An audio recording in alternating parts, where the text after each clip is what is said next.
तो आज हम एक बहुत ही दिलचस्प कहानी सुनने वाले हैं। एक ऐसी कहानी जो एक बहुत ही पावरफुल शब्द का मतलब ही बदल देती है। ये कहानी महात्मा बुद्ध की है और उनकी एक ऐसी सीख की है जो आज भी उतनी ही जरूरी है। तो चलिए इस कहानी में उतरते हैं। कहानी का सबसे बड़ा सवाल यही है। सोचिए, एक ऐसा इंसान जो हमेशा सामाजिक बराबरी की बात करता था, उसने आखिर किसी को अछूत कहा तो क्यों कहा? यही वो राज है जो इस पूरी कहानी के केंद्र में है। तो कहानी शुरू होती है एक अजीब सी गहरी खामोशी के साथ।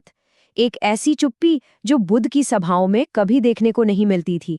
कुछ तो अलग था उस दिन। जरा सोचिए, प्रवचन सभा लगी हुई है, महात्मा बुद्ध अपने आसन पर हैं, उनके सारे शिष्य ज्ञान पाने के लिए उत्सुक हैं, लेकिन माहौल में कुछ तो गड़बड़ है। बुद्ध बस बैठे थे, चुपचाप, पूरी तरह से शांत। और उनकी ये चुप्पी ना वहां बैठे हर किसी के दिल में एक बेचैनी सी पैदा कर रही थी। अब जाहिर है शिष्य परेशान होने लगे। उन्हें लगा कहीं गुरुदेव की तबीयत तो ठीक नहीं। एक ने हिम्मत करके पूछ भी लिया, लेकिन जवाब में फिर वही खामोशी। माहौल और भी ज्यादा भारी हो गया था। और ठीक उसी वक्त इस सन्नाटे को एक आवाज ने चीर दिया। ये आवाज बाहर से आ रही थी। यहीं से कहानी ने एक नया मोड़ लिया। बाहर एक आदमी था जिसे अंदर आने नहीं दिया जा रहा था।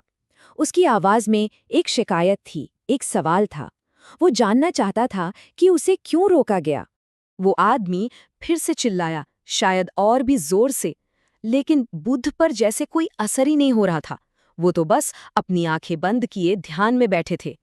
अब शिष्यों को ये देखा नहीं गया। उनमें से एक खड़ा हुआ और उसने उस आदमी की तरफदारी की।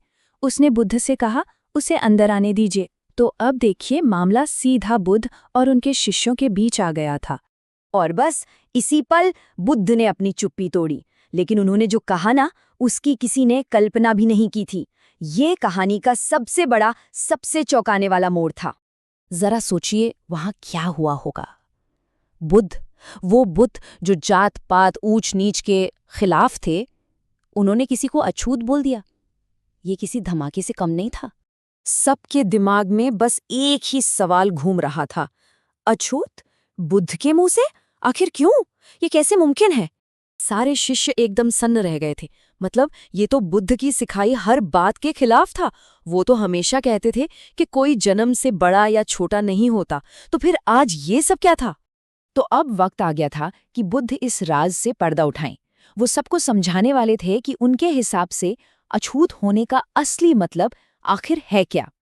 और यहीं, इसी एक पल में बुद्ध ने समाज की सदियों पुरानी सोच को तोड़ कर रख दिया। उन्होंने अछूत शब्द को एक बिल्कुल नई परिभाषा दी। उनके लिए अछूत होना किसी जाति या जन्म से नहीं जुड़ा था। नहीं, ये तो मन की एक हालत थी। एक ऐसा इंसान जो गुस्से से भरा है, जो दूसरों को दिमागी तौर पर तकलीफ देता है, वो है अछूत। और फिर उन्होंने वजह बताई। उन्होंने कहा वो आदमी आज अपनी पत्नी से लड़कर आया है। बस अब सारी तस्वीर साफ हो चुकी थी। उसे बाहर रखने की वजह उसकी जाति नहीं, उसका गुस्सा था। बुद्ध ने आगे समझाया कि गुस्सा एक जहर जैसा है, समझे? ये सिर्फ उसे ही नहीं जलाता जो इसे पीता है, बल्कि इसकी जो नेगेटिव एनर्जी है ना, वो आसपास के पूरे माहौल को खराब कर देती है। ये एक तरह की मानसिक हिंसा है जो अक्सर शारीरिक हिंसा में बदल जाती है। और इसीलिए गुस्से से भरा वो इंसान उस शांत पवित्र सभा के माहौल के लिए अछूत था। लेकिन रुकिए, कहानी यहीं खत्म नहीं हुई।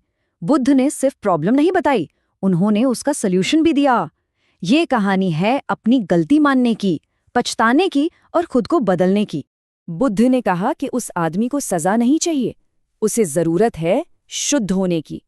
उसे बाहर रहकर अपने किए पर सोचना होगा, पछताना होगा। और ये जो पछतावे की आग है ना, वही उसे अंदर से साफ करेगी। तो ये था शुद्ध होने का तरीका।